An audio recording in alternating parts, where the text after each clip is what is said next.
Ողջույն, սիրելի հեռուստադիտողներ, եթերում Ազատ շփումն է։ Դե ինչ աշխատանքային շաբաթը համարենք մեկնարկած եւ ես կարծում եմ, որ մեկնաբանությունների, բացահայտումների եւ գնահատականների պակաս վստահաբար չենք ունենա,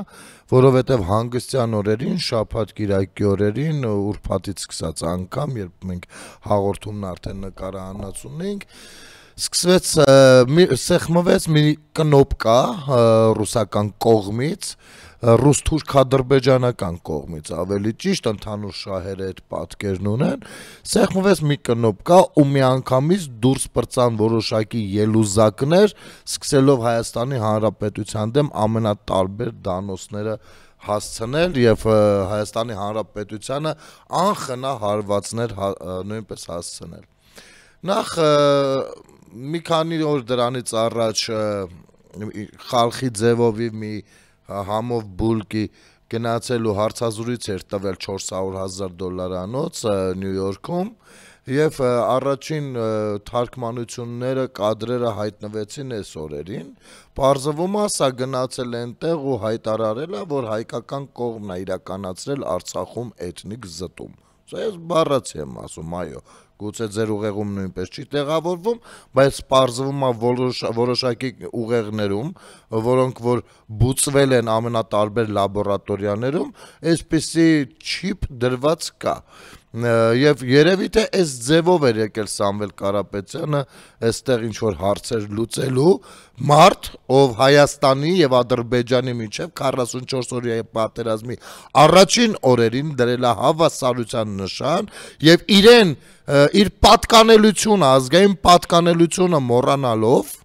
եւ այդ ժամանակ եկեղեցիների պաշտպանությունը թշնամիներից նույնպես մոռանալով հայտարարություն էր անում, որ կողմերը, այն է Ադրբեջանն ու Հայաստանը, պետք է նստեն բանակցությունների սեղանի շուրջ եւ դադարեցնեն մարտական գործողությունները։ Այսինքն նա իրեն դրսևորում էր ոչ ադրբեջանցի, ոչ հայ, այլ ռուսական օլիգարխ, ով կոչ է անում կողմերին նստել սեղանի շուրջ։ Եվ սրա եղբորորդին իմիջայլոց իրենք ընտանյոք հանդերձ պատկանում են Սերժ Սարգսյան ելուզակին նույնպես, ով հայտարարություններով հանդես եկել շուտով կանդրադառնանք, սրա եղբորորդին գնում հասնում է Նյու Յորք ու ասում է, որ Արցախը էթնիկ զտման ենթարկել են հայկական իշխանությունները։ Սրանից ավելի մեծ վնաս որևիցե մեկը իր պետությանը չի հասցրել։ Երբեք դուք չեք գտնի աշխարհում մի երևույթի, ով իր պետության դեմ նման բաներ կխոսի։ Մի խոսքով, այս բուծված անորակը մթերքներին դնենք մի կողմ, անդրադառնանք այն երկուսին, ովքեր որ այս օրերին նույնպես իրար հերթ չտալով հարցազրույց փորձեցին տալ։ Խոսքը Քոչարյան Ռոբերտ կասկածելի ծնունդով, կասկածելի գենետիկ եւ մտավոր կարողություններով երևույթի եւ ՍՍ-ի Սերժ Սարգսյանի մերժված այդ սրբապիղծ եւ մանկապիղծ մարդու, մանկապիղծի ամուսնու հայրենապիղծի ներողություն եմ ես խնդրում, որ այս նկարագրությունները պետք է լինեն բառացիորեն բավականին կոպիտ, ես հասկանում եմ հեռուստատեսային ֆորմատը եւ այն ինչ որ ես ասում եմ հնչում են նաեւ ձեր տան պատերից ներս, բայց հազար ներողություն այլ կերպ հնարավոր չէ, որովհետեւ այդ պատերից ներսը նույնպես փորձել էին խավարեցնել սրանք իրենց գործունեության արդյունքում։ Ուստի կարծում եմ մի բան էլ մեղմ եմ արտահայտվում ու վստահաբար դուք ձեր կարծիքը մեկնաբանությունների դաշտում շատ ավելի խիստ կերպով կձևակերպեք։ Ու սրանք են սկսում իրար հերթ չտալով, ինչպես միշտ է լինում իհարկե, հայտնվել մեկը երկու անբարոյականների պալատում, մյուսը իր անձնական TV-ում, հա։ Եվ սկսում են դարձյալ Հայաստանի Հանրապետության, նրա հանրության, ժողովրդի, բանակի, պետականության դեմ իրենց բարբաջանքները։ Նախ գանք ամենասկզբից, այս շաբաթ շատ մանրանալու ենք դեռ դետալների մեջ, դե գիտեք ինչ 7 ժամ մեկն է խոսել, նու եթե կարելի է դա խոսել համարել, հա, ասենք բառաչել, մի ժամ մյուսն է գվգվացել, չգիտեմ, փորձում էր ամենածիծաղելին էներ, որ Այդ Քոչարյան Ռոբերտը ամեն ինչին ռեյերով է սկսում ասել, անընդհատ բարիև ձեզ բրա է ասում, բայց լարային լարա էր ասում։ Սա ամենածիծաղելի բանն էր, որտեղ միակ բանը, որ ժպիտ է պարգևել։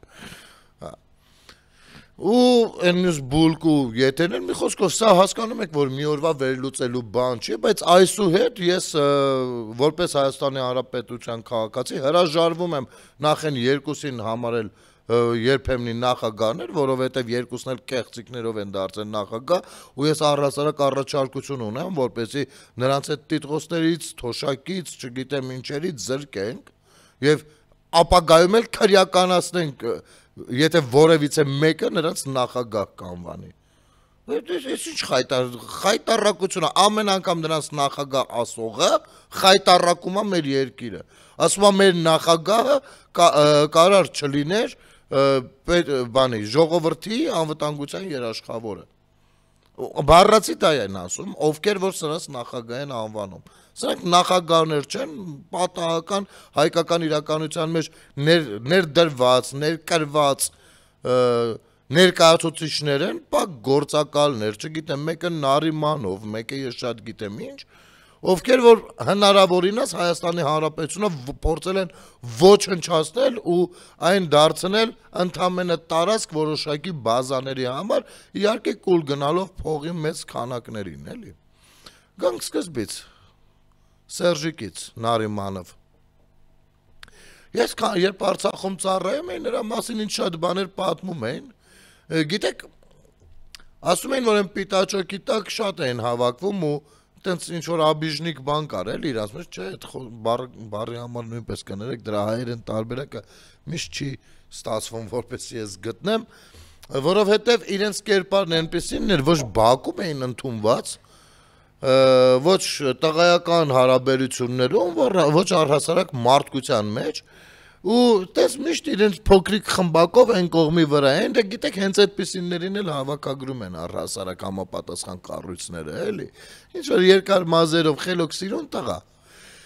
ով իրենից ոչինչ չէր ներկայացնում, մինչև պիտի անցներ որոշ կազմակերպությունների շարքերը, ով հետագայում Լևոն Տեր-Պետրոսյանի ձեռամբ պիտի ներդրվեր Հայաստան, իհարկե ռուսական պապաների ասելով։ Հետագայում սա հայտնվում է, զավթում է իշխանությունը, իհարկե ժողովուրդը նրան աշոտյան արեց, բայց այնուամենայնիվ զավթում է իշխանությունը ու Հայաստանի ու Արցախի ճակատագրերը շարունակում է դնել մեծ հարցականի տակ։ Դեռ արտաքին քաղաքականությունը մի կողմ դնենք Արցախի հետ կապված, բանակի հետ կապված հայտարարությունները։ Ես ուզում եմ այս սարիկայի մի արտահայտության անդրադառնամ կապված երեխաների եւ դպրոցաշինության հետ, հա։ Ասենք լավ, եկեք լսենք մի հատ, վստահաբար բոլորդ լսել եք, ես ճիշտն ասած շաբաթ օրը այս թեմայով էլ իմ YouTube-յան էջով մի քանի բար խոսել եմ, բայց առաջարկում եմ լսենք, թարմացնենք հիշողությունները, շարժվենք առաջ։ Մի դպրոցում, որտեղ 20 աշակերտ կա, 2 միլիոն համարյա դոլար են ծախսում դպրոց կառուցելու համար։ Երբ մարդիկ ասում են արդ 2 միլիոնը ներդրեք մի հատ բիզնես, մամամի, սկսում են ծաղրել, այ դուք կրթությանը դեմ ես, բարա կրթությանը չեմ է դեմ, այլ ես կողմ եմ, որ շատ թեքիչ արդյունավետ։ Հիմա այդ թալանը, ինչ տարբերություն, թալանում ես, թե վատնում ես։ Համարվում է սույն բացիլի կողմից, կամ ինչպես ընդունված է անվանել խինկալու կողմից, դպրոցաշինությունը մի հեռավոր համայնքում, որտեղ կան 20 երեխաներ, այդ երեխաների համար դպրոց կառուցելը համարվում է գումարների վատնում կամ թալան, ինչ տարբերություն։ Սա է բնութագիրը։ Ահա այն խայտառակությունը, որը եղել է մեր իրականության մեջ, իր ամբողջ էությամբ ոչինչ պետք չի էլ հորինել կամ մտածել կամ պատկերացնել կամ եզրակացնել։ Ես որպես Հայաստանի Հանրապետության քաղաքացի շատ գորովանքով եմ խոսում այն երևույթի մասին, որ այսօրվա դրությամբ Հայաստանի Հանրապետության սահմանամերձ գոտիներում կան գյուղեր, որտեղ 8-10 ընտանիք է ապրում եւ պետությունը մի ամբողջ 15 կիլոմետր ճանապարհ ամենաժամանակակից ձևով կառուցել է մինչև այդ գյուղ, որպեսզի այդ գյուղի 15 տունը, 8 տունը, 10 տունը շարունակեն ապրել իրենց գյուղում, իրենց պապերի գյուղում, իրենց տանը, այսինքն ստեղծել է հարմարավետ պայմաններ եւ այդ ստեղծել է իմ ցանկությամբ, հա, մենք ենք քաղաքացիները, մենք ենք հարկատուները եւ մենք ասում ենք, որ այո, Հայաստանի Հանրապետությունը պետք է համաչափ զարգանա։ Ես շատ ուրախ եմ, որ իմ հարկերը արդյունավետ են ծախսվում եւ հեռավոր համայնքներում ստեղծվում են մոդուլային դպրոցներ կամ մանկապարտեզներ մի քանի երեխաների համար, որովհետեւ հարցը այս պարագայում քանակը չի, հարցը հայ երեխայի մասին է։ Հայաստանի Հանրապետության, ընդ որում պետությունը երաշխավորն է, չէ, որպեսզի այդ երեխան ստանա կրթություն, ունենա անվճար բուժօգնություն, բա ինչպես ենք պատկերացնում։ Սա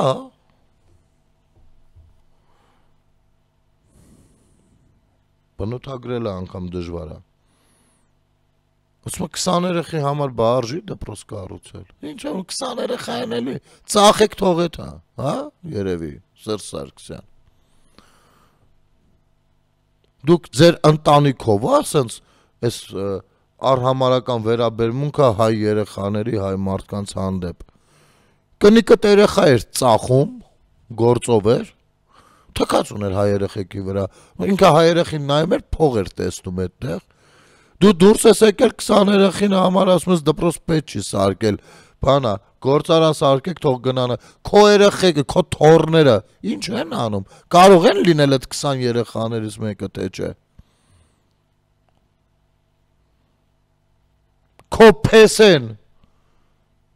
իր երեխաներին կդարձնի այդ 20 երեխաները, այդ ձեղցխի է թվում, թե ձեր ունեցածը թանկա մնացածին է էժան։ Խիա ձեզ թվում, թե ձեր բալեկը, որ ձեր բալեկն են ու պիտի ամաչեն, որ ձեր նմանների բալեկն են։ Պիտի նենց ունենան կրթություն, դու որտեղ ես ապրել։ Դու որ քարանձավում ես ապրել։ Եկել նենց Երևան դասավորվել եք, բայց նայեք այդ քարանձավում շարունակեիր ապրել Գերդաստանիդ հետ հանդերձ։ Դες եկել ես, այս երեխեքն էլ հեշ պիտի կրթություն չստանան, նրանք պիտի իրանց հերերը աշխատեն, իրենք պիտի ռաբ լինեն, էլի, ճորտ պիտի մնան, էլի, ձեր նման սրիկաների ձեռքը, հա։ Կյանքդ էիր դրել պատում, կյանքից այդ բաներ կպատմենք, ազգուտակով խայտարակ կլինեք, չնայած խայտարակ եղել վերջացել եք։ Մի մարդով իր արևին նախագահ աշխատած լինի, աղբոր տղեն Գոնսալես անվան տակ թաքնված լինի, արդեն պարզ չի ով եք, ձեր ընտանեկան արժեքները խի պարզ չի մեզ։ Ձեր դավանանքն է մեզ պարզ դրանով։ Ձեր ձեր ատելությունը ամեն հայկականի հանդեպ է պարզ։ Իսկ եթե 20 երեխեքը ռուս երեխեք լինեին, ինչ կանեիր, նույն կերպ կարտահայտվեր, իսկ եթե 20 երեխեքը ադրբեջանցի երեխաներ լինեն, եկել դպրոց էիր բացում, ասում էր, ես ցանկանում եմ, որպեսզի այստեղ ինչ-որ մի օր սովորեն նաև ադրբեջանցի երեխաներ, բայց 20 երեխու վրա թքած ունես, այ պիղծ, դե արի մի ասա։ Դու ու քո նախորդը այդ երկուսովդ, երկու հանցագործներովդ առավելապես մեր ազգային խայտարակությունն եք։ Մեր ազգային խայտարակությունը։ Եվ այո, մենք մեր պատմության ողջ ընթացքում գուցե եւ չենք տեսել ձեզ նման խայտարակություններ մեր իրականության մեջ, հայկական իրականության մեջ։ Պետության նախագահ, ով հանդիսանում է երաշխավորը, այն ամեն ինչ գործում, ոսում ինչ 20 երեխա, իսկ քանի երեխա պիտի լիներ, 30, թե 30-ի վրա էլ թքած, գուցե 50, Թե 50-ի վրա էլ թքած, քանի։ Մի հատ ինձ ասա տեսնեմ քեզ համար որն է այն թիվը, որից սկսած նոր կարող ես ուշադրություն դարձնել։ Այն էլ մուշտար ու աշկով, որ տեսնեք որտեղ եք ծախում, վաճառում, ուղարկում, ընտանիքներ խեղում եւ հետո այդ ծնողների գործերն էլ դատարաններում փորձում խորտակել։ Հանցագործներ։ Գնացել ընդ որում նստել է երկու բարոյականության հետ ոչ մի առնչություն չունեցող, ոչ մի սկզբունքայնություն չունեցող, այն պոլուֆաբրիկատ երևույթների հետ, պոլուֆաբրիկատ, չես հասկանում ինչ է ինքը, ում մոտ որ դոգ էին գովազդում, ովքեր որ հայհոյելով էին խոսում, ընդ որում հայհոյելով խոսալը արդեն վաղուց այդ արդեն բան է դարձել, ընդ որում այդ հայհոյանքը կիրառում էին նաև քաղաքացիների հանդեպ, ովքեր որ մի քիչ ակտիվ են համացանցերում, սրանց մոտ նստել է, սրանք էլ օլլուխի նման, կներեք ես բարի համար նույնպես, ես փորձում եմ մեղմ բառեր գտնել նկարագրելու, ամենասկզբում, գնացել են բան իրանց այդ սենյակը, աթորը, կարելի է նստել ձեր աթորին նստում է, հիմա դու զգում ես այդ բեռը ծանրությունը, դու զգում ես, հիմա դու վերևից ես նայում բոլորին, սրանց պատկերացումները նայեք, այս սրա համար են իրանք ատում այսօրվա իշխանություններին, որովհետև իրանք ճորտամիտ են ու գիտեք ոնց, ըստ բոլոր կանոնները իրանց պիտի անընդհատ վերևից այս մտրակով հարվածներ լինեն, հիմա չկան այդ հարվածները, այս մարդիկ ատում են, ասում են ոնց, բան ենք, սադոմազո ենք, մեզ մի հատ չեք ուզում տիրություն անեք, մի երկու մտրակի հարված ուղարկեք մեր կողմ, ես ինչ վատ ղեկավար եք դուք, սրանց մոտ Ռուբեն Մխիթարյանն էլ էր գնա, այն որ Գյումրիում ավականիա, դա էլ էր դոգ գովազդում, առհասարակ ես միշտ եմ ասել, որ դոգը Սերժի հալալ զուլալն է, դա ասել եմ, ունեմ դրա հիմքերը, ամեն ինչը, գնացել նստել ես մի վայրում, որտեղ որ անընդհատ դոգ են գովազդել, մանկապղծության քարոզ է հնչել, ու ես կարծում եմ, որ այդ երեխա որև հետև, հայերենում որև հետև չի, որով հետև է, պաշտոնական թղթերն էլ ես տենց գրել ուղարկել, ինչքան մարդ պիտի այլասերունդ լինի, ինչքան պիտի այլանդակ լինի, բայց մի կողմից հալալ է, մարդը իր անբարոյական պիղծ ընտանիքի ներկայացուցիչ լինելը, իր սորթը տեսակը բացահայտ ասում է, բացահայտը ներկայացնում է, չի թաքցնում,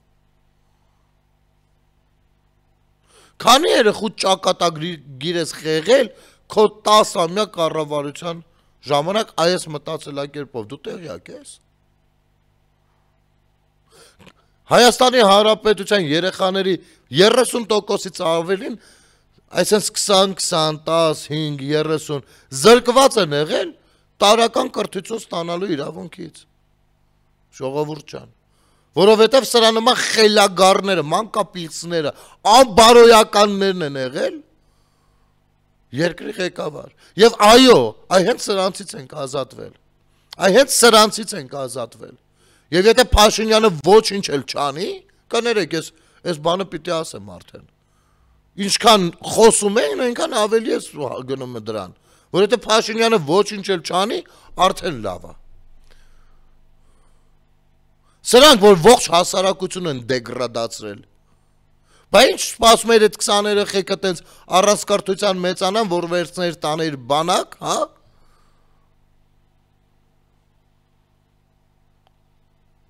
Խոսում ես 44 օրյայից, թե ինչ կանեիր որպես նախագահ, իսկ գուցե 44 օրյային որպես հոպար աղբորը տաղեքին ասեր մի հատ գնացեք ձեր հողին ջրին տեր կանգնեք,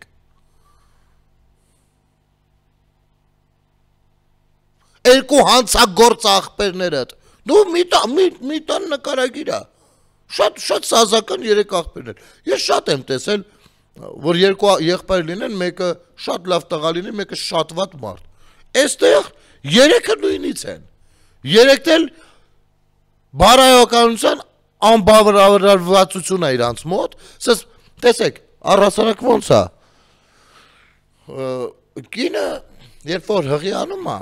երկունքի ցավեր է հետո ունենում, երկունք է կոչվում դա, որ երեխա ունենա։ Սրանց փռշտացել է մեկը, բացիլի նման թռել են դուրս, ու ցավոք սրտի փռշտոց է եղել է Հայաստանի տարածքում, հայկական տարածքում։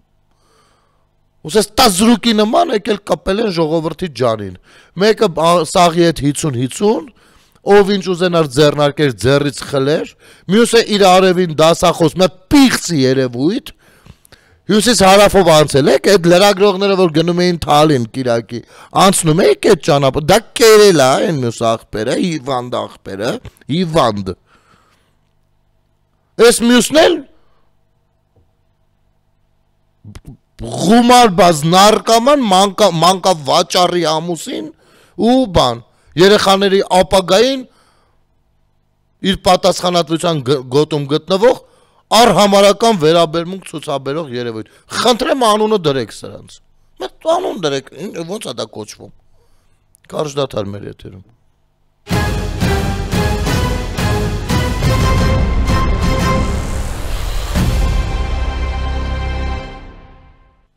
Վերադառնանք սիրելի հեռուստադիտողներ։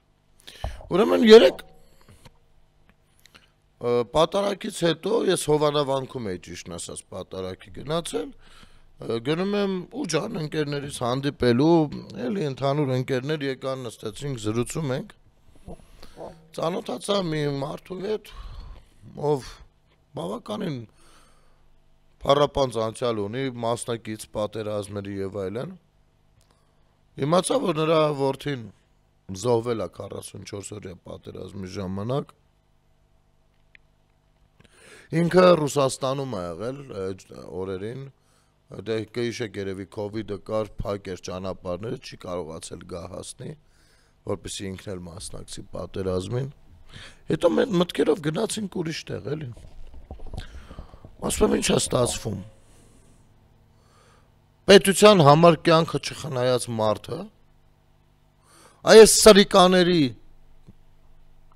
սրիկաների կառավարման ժամանակահատվածում ստիպված են եղել լքել են երկիրը, որի համար պատրաստ են եղել կյանք տան ու գնացել են իրանք այդ քայլին, գնալ մեկ այլ երկիր, որպեսզի կարողանան աշխատել ու իրանց ընտանիքը պահել։ Սա եղել է սրանց նման պղծերի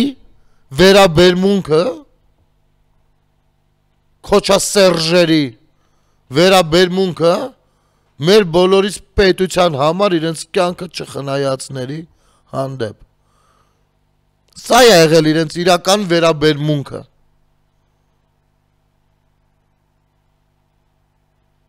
Ովքեր որ հիմա հայրենասիրական դրսևորումներով են փորձում խաղեր տալ։ Իրենց սրտի ուզած, իրենց մասթի մարդկանց դարձրել են գեներալներ, գեներալ չէ, գեներալ կիլլերներ, վարձու մարդասպաններ, ով չի մտել այդ խաղերի մեջ, ստիպված է եղել, Հայաստանում էլ կյանք այնպիսին չի եղել, Սերժը օրինակն հենց արել, որ մի խոսքով, հասկացաք, գնայ դուրս, որ ընտանիք պահի, որպեսզի ընտանիք պահի, ու այդ կերպով հորից հեռու մեծացած տղեն, հոր ճամփով գնա, որոշի գնա հայրենիքը պաշտպանելու ու զոհվի։ Ձեր թուլլեքը ուր են եղել բա։ Որ պատի ծակն էին մտած, այսօր նոյեմբերի 9-ն է։ Նոյեմբերի 9-ը, այս գիշերը հրոսակախմբերով մտակ կառավարության շենք ու ազգային ժողովի շենքը գրավելու։ Թուրքի դեմից փախածներով, Թուրքի աշկին չերևացածներով, եկաք Հայաստանում շարունակություն արեցիք։ Պատերազմը ոնց է լինում, պիտի հետո հակառակորդ երկրի գլխավոր գրասենյակները փորձեն գրավել, չէ՞։ Այնտեղից հարձակվեցին ռազմական գործողությունը, դուք լինելով Ադրբեջանի մանկլավիկները,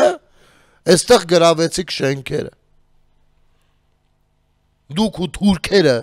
ինձ համար նոյեմբերի 9-ին նույն ուղիղ, նույն բանի վրա եք դրված, նույն ձևով, որովհետև ինչպես մարտնչում էինք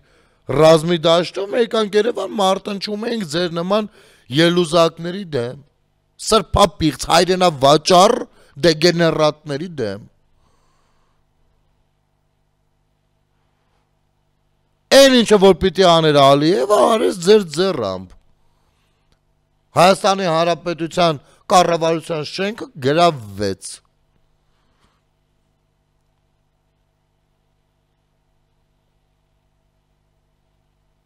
Դուրս եկել հայտարարություն անում, ասում ինչ կանեի ես 44 օրյա պատերազմին, եթե լինեի նախագահ։ Ես կարող եմ ասել ինչ պիտի աներ։ Այս անձնավորությունը մեկն է, ով ոչ միայն Արցախը զիջել, այլ Հայաստանի Հանրապետության տարածքներից է զիջումների պատրաստ եղել գնա եւ ՄԱԿ անվտանգության խորհուրդ ուղարկած իր վերջին քարտեզներում նա ներկայացրել է, որ պատրաստ են Ադրբեջանին զիջել նաեւ Տիգրանաշենը, սա Տիգրանաշենցիների համար եմ ասում, ու այդ քարտեզները կան, ու այդ քարտեզները հեչ Նիկոլ Փաշինյանի ժամանակվա չեն։ Եթե կուզեք, ես առաջիկայում կարող եմ այցելել Տիգրանաշեն, եւ մենք կարող ենք ցանկացած տաղավարում նստենք, զրուցենք ու ես ձեզ ցուցադրեմ։ Տիգրանաշենը, ընդ որում այդ հյուսիս-հարավ ճանապարհը, որ կառուցվում էր, մեկը չէր ասում, լավ, ես ճամփեմ, որ գալիս է, ինչի է Տիգրանաշենը շրջանցում նոր գնում։ Ինչի է $100 միլիոն ավել ծախսվում, որ սա շրջանցի, ինչի ուղիղ չի գնում։ Բնակավայր կա, ավելի լավ, կյանքը կլավանա հետ։ Որովհետև Ադրբեջանը չէր թողնում, որովհետև նա արդեն դա խոստացել էր։ Հասկանում եք։ Ազատամուտը, սա հատուկ տավուշցիների համար ասեմ եւ Բերդ համայնքի բնակիչների, ովքեր որ այսօրվա դրությամբ շատ լավ տեսնում են, թե ինչեր է արվում կառավարության կողմից, բայց միևնույնն է, իրենք գիտեք, բանը, մանը, ինչ որ չգիտես ոնց են մտածում։ Ես կարող եմ գալ, հանդիպենք, ու ես ես ցույց տամ, որ ազատամուտը նույնպես Սերժ Սարգսյանը խոստացել է ադրբեջանցիներին։ Եվ ասկի պարայի այդ հատվածում մի հատ էլ փոքրիկ էքսկլավ կար, այսպես ասած,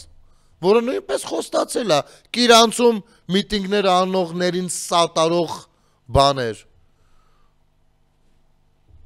Կուզեք, հավաքվեք, ձեզ էլ ցույց տամ։ Եթե այո, հավաքվում եք մի 5-10 հոգով, զանգում ասում եք գնել ջան, մենք մի 5-10 հոգով, 15 հոգով պատրաստ ենք լսել ձեզ, բերեք, մի ցույց տվեք, տեսնենք, մենք էլ մեր կարծիքը հայտնենք։ Սա արել է Սերժ Սարգսյանը։ Ու հիշում եք, որ ասում էր, իհարկե սրանք հետո պիտի դուրս գային ջրի երես։ Ու հիշում եք, որ ասում էր, մենք պատրաստ ենք զիջել ավելի, գնում ենք զիջումների, բայց ամեն անգամ Ալիևը պահանջում է ավելին։ Այդ թուրքի դեմ կզած երևույթը, ով վախենում էր հանրությանը ներկայացնել, թե ինչքան վախկոտ է ու արդեն ինչքան բան է հասցրել նվիրել թուրքերին, այսօր դուրս է եկել, ասում է ես 44 օրյային սենց կանեին, ինչ պիտի աներ, քառորյային ինչ արեցիր, որ 44 օրյային ինչ պիտի աներ, պիտի վազեիր էլի Գերմանիա, ասեիր մեր բանակը կռվում է 80-ականների զենքով, դու չես ասող եղել, 8 տարվա ղեկավար ես եղել, արդեն գնացել ես քառորյայի ժամանակ Գերմանիա, ասպես 70-80-ականների զենքով ենք կռվում, ընդ որում դու դա ավտոմատների հետ ես, որովհետև եթե անցնենք թնդանոթներին, իջնելու ենք մինչև 1927 թիվ։ Այն որ հետո աղբերդ Եղվարդին, կտրտել էր տալիս, որ ուղարկեին մետալալոմի տակ հանձնելու։ Այն Մամիջանյանի ասած 50,000 տոննան, որ այո, հենց Մամիջանյանը ամենալավն է նկարագրել ձեր զինա գնումները։ Նա 50,000 տոննա զենք։ Մարդը տոննայով գիտի ինչքան տոննա երկաթ է եղել, որովհետև կշռվել է, հանձնվել է, ծախվել է։ Արցախցիներին քո բանակցային գործընթացի մասին խի մի բառ չես ասել։ Դու այն մյուս Սայիդօղլին վախեցել եք։ Տակները թաց քայլում եք։ Սենց քայլում եք, մարդիկ էլ գիտեին ուժեղ տղա եք, դրա համար եք տենց քայլում։ Շատ գիտեին վախից տակները թացա։ Բա որ կանգնել ասում ես, բանա, սրանք գալիս են, որպեսի հողերը հանձնեն։ Կներեք էլի, ես հարցով որևիցե մեկը հարգելի ԱԱԾ հարցակ կննվել, հա։ Դու ուղիղ եք ասել, որ հանձնած է սաղ։ Ու խապել եք։ Ու երբ որ եկել է Նիկոլ Փաշինյանի իշխանության, դուք այդ փաստաթղթերի կեսը գողացել տարել եք հետները։ Մյուսը ջնջել եք բանը ԱԳՆ կայքից, մյուս կեսը, այն մյուս կեսը ձեր Վանեցյան մորքուրն էր բան արել, կորցնում,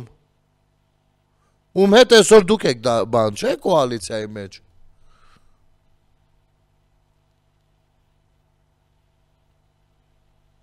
Գիտեք ոնց է։ Ժողովուրդ ջան, որ ասում եք հիբրիդային պատերազմը որն է, մեդիա տերորը որն է, մոտավորապես այսպեսին էլ հենց լինում է։ Ու ամենալավն է, այս ամեն ինչի մեջ, որ բոլոր սրիկաները աշկներից առաջ են ու մենք հիանալի գիտենք ով է։ Նրանք ովքեր ցանկություն ունեն խաբվելու, դա են խաբվող մասան է, ով որ ցանկացած մեկին կարող խաբվի։ Թող գնան խաբվեն։ Սրանք բոլորով Հայաստանի Հանրապետության առաջիկա ընտրություններում պարլամենտում իրավունք չունեն տեղ զբաղեցնել եւ հայ ժողովուրդը իր կամքը պիտի ցուցադրի այստեղ։ Պիտի ցուցադրի անկախ ամեն ինչից եւ ամեն մեկը ձեզ հարց տվեք։ Այս իրականության մեջ որ մեկը կարող եք առաջնորդնել պետությունը դեպի խաղաղության օրակարգ։ Կարող եք մտքներում այդ երազել։ Ես ասում եմ, ես օգոստոսի 8-ին 9-ին ավելի ճիշտ։ Հուզմունքից իմ արդյունքները ազիվ է զսպում, որովհետև ես եմ լավ իմացել ինչ են անում։ Ինչա տեղի ունենում։ Ես եմ լավ իմացել, թե ոնց էր մայիսի 12-ին Հայաստանի Հանրապետության գոյությանը մնացել հաշված ժամեր, ու իսկ դրանք հրապարակային ասելու չէր։ Սենց աշնան տերևի նման կախված վիճակում էինք։ Աշնան տերևի նման 21 թվականի մայիսին, այո։ Կառավարությունն էլ հրաժարական տված, ծանր իրավիճակում հարձակվում են Հայաստանի վրա։ Ու այստեղ ներսից սրանք ադրբեջանական նարատիվներն են առաջ մղում։ Եվ ռուսական իմիջայլոց։ Հենա Բայրամովը ասեց, մարդերն ասում խաղաղապահները տեղյակ են եղել, որ մենք հարձակվելու ենք։ Նրանց տեղեկացրել ենք ու մեր հրահանգները խելոք կատարել են։ Հետաքրքիր է, չէ՞։ Քոչարյան Ռոբերտ Քոչեցյալը, ով մեղրի էր զիջում Ադրբեջանը ճանաչել, Արցախը ճանաչելով Ադրբեջանի կազմում, ինչ որ միութենականության մասին լոլոներ, անձնագրերը ադրբեջանական, բայց վրեն գրած հայ։ Չգիտեմ ինչեր էր խոսում, հիմա հարցազրույց է տալիս արտատարածքային նկրտումների մասին։ Այն մյուսը դպրոցներ կառուցելը համեմատում է Թալանի հետ, խոսում է դրա մասին։ Այն մյուսը գնացել ասում է Հայաստանում բանա քրիստոնեության դեմ պատերազմը հայտարարված, իսկ Արցախի հայությանն էլ քրիստոնյա հայերին էլ բանը հայկական կողմը էթնիկ զտման ենթարկեց։ Այն մյուս պիղծը այնտեղից նստած եկեղեցու հիմքերն է քանդում զուբիլ մուրճով ու բոլորը միասին փրկում են Հայաստանը ումից մեզնից։ Ես գիտեք որ անեկդոտի նման է դառնում։ Մեկը նստած ասում է Ինչ անեկդոտ է։ Այ մարդ ասում է ես իմ փողերով ավարտեցի ինստիտուտը, իմ փողերով ամուսնացա, իմ փողերով երեխա ունեցա հիվանդանոցում ասին տղայա մաղարիչը, սաղ վճարումները, ամեն ինչ արել եմ, տղիս տարել եմ դպրոց, ինչ փող հավաքել են դպրոցում, փողը տվել եմ, ինչ փող հավաքել են վերջի զանգին տվել եմ, ինչ փող ուզել են ինստիտուտ ընդունվելուն տվել եմ, տարեկան վարձը տվել եմ, ավարտականի փողը տվել եմ, հիմա արդեն բանի վախտնա ասում են տղետ դեռ պարտք ունի կատարելու, պիտի գնա հայրենիքի պարտքը տա, այ մարդ այդ պարտքը որտեղից առաջացավ, ոնց որ թե սաղ տեղերը մուծվել եմ, հիմա սրացն է,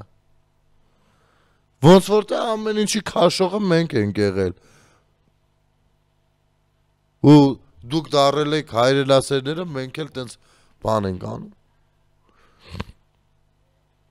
գիտեք, Դե ես խոստացել եմ, ես 5 օրերի ընթացքում անընդհատ եմ անդրադառնալու եւ բար, ես խնայելով ժամանակը դեռ չեմ ցանկանում անդրադառնալ Քոչարյանի բլթբլթոցներին, առայժմ ես անբարոյականներից վերջացնենք նոր, բայց դա էլ չի լինի վերջացնել, խոսում է բանակից մեկը, ով բանակի լիակատար աջակցության եւ քաղաքացիներին, հայ քաղաքացիներին գնդակահարելու գնով եկել է իշխանության։ Բանակից է խոսում։ Բանակի բարոյականը ես ինչերից։ Բանակի բարոյահոգեբանական մասը որն էր, որ զինվորներին բերում էր, որ կրակեն Երևանի կենտրոնում քաղաքացիների վրա։ Բա ոնց որ թե հաղթանակած չգիտեմ ինչեր եք, բա տանեք թող կրակեին մի քիչ էլ Բաքվում ուրիշների վրա։ Ոնց ասել է թուրքը,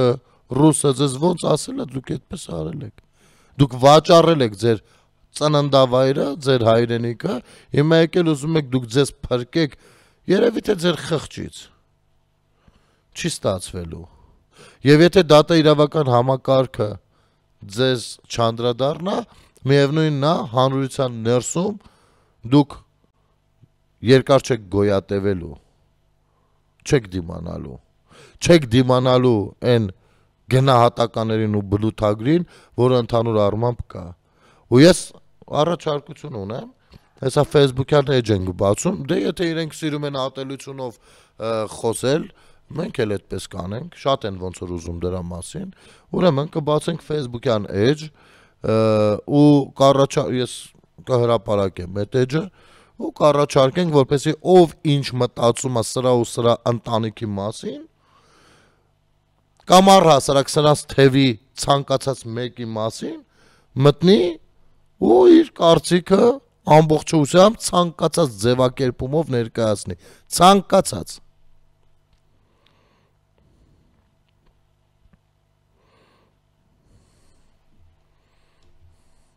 Ընդամենը 20 երեխա են ասում։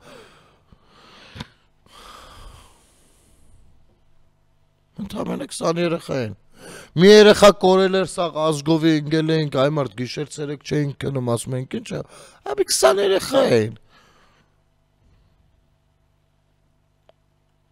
Դրա համար եք հետո 4000 զոհը բանանում, այ 10000 հոգի զոհվել է, հանգիստ առանց խղճի խայթի։ Դրա համար ինչ կապ ունի։ Մեկա ձերոնք չեն։ Ու գիտեք, այս երկուսից որը ինչ խոսում է, բոլորի անունից է խոսում։ Օրինակ Քոչարյան Ռոբերտը երբ որ ասում է, ես ամեն ինչ արել եմ նախորդ հարցազրույցի ժամանակ, ես իմ գործունեության մեջ երբևէ ադրբեջանցի ժողովրդին որևիցե վնաս չեմ տվել։ Նայեք ինչ արտահայտություն է անում։ Հա դե բա որտեղից է դու եկել ես հայ ժողովրդին վնաս տալու։ Եվ նույնը թայիդ էլ բերել էր այդ վնասը տալու։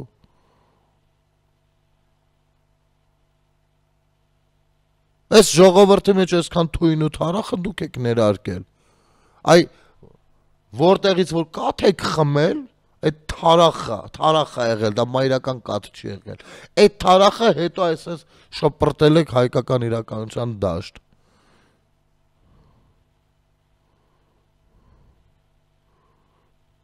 Են երկու անբարոյականի զավակներն էլ փոլերից լբստել են այդ թարախը։ Ու նստած ինչ-որ փոդքասթեր են անում։ Այ էտա ձեր մակարդակը։ Այ էտա հայհոյախոսներով,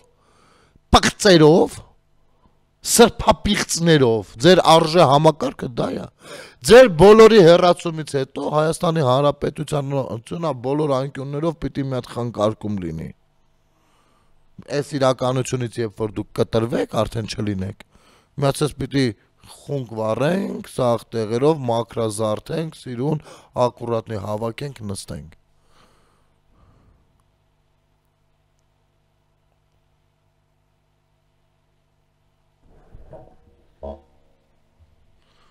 Ժողովուրդ ջան,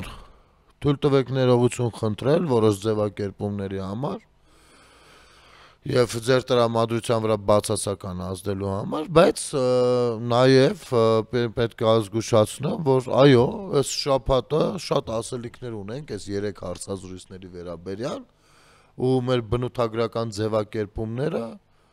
գուցե լինեն նմանատիպ սահմաններում։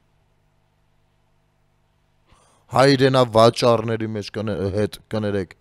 ուրիշ ինչ կերպա պետք խոսել։ Հայրենա դավների, անբարոյական սրբապիղծների հետ, մանկապիղծների հետ։ Ուրիշ ինչ ձևա պետք խոսել։ Եթե գիտեք մեկ այլ լեզու, խնդրեմ ինձ օգնեք։ Եթերում Ազատ շփումներ։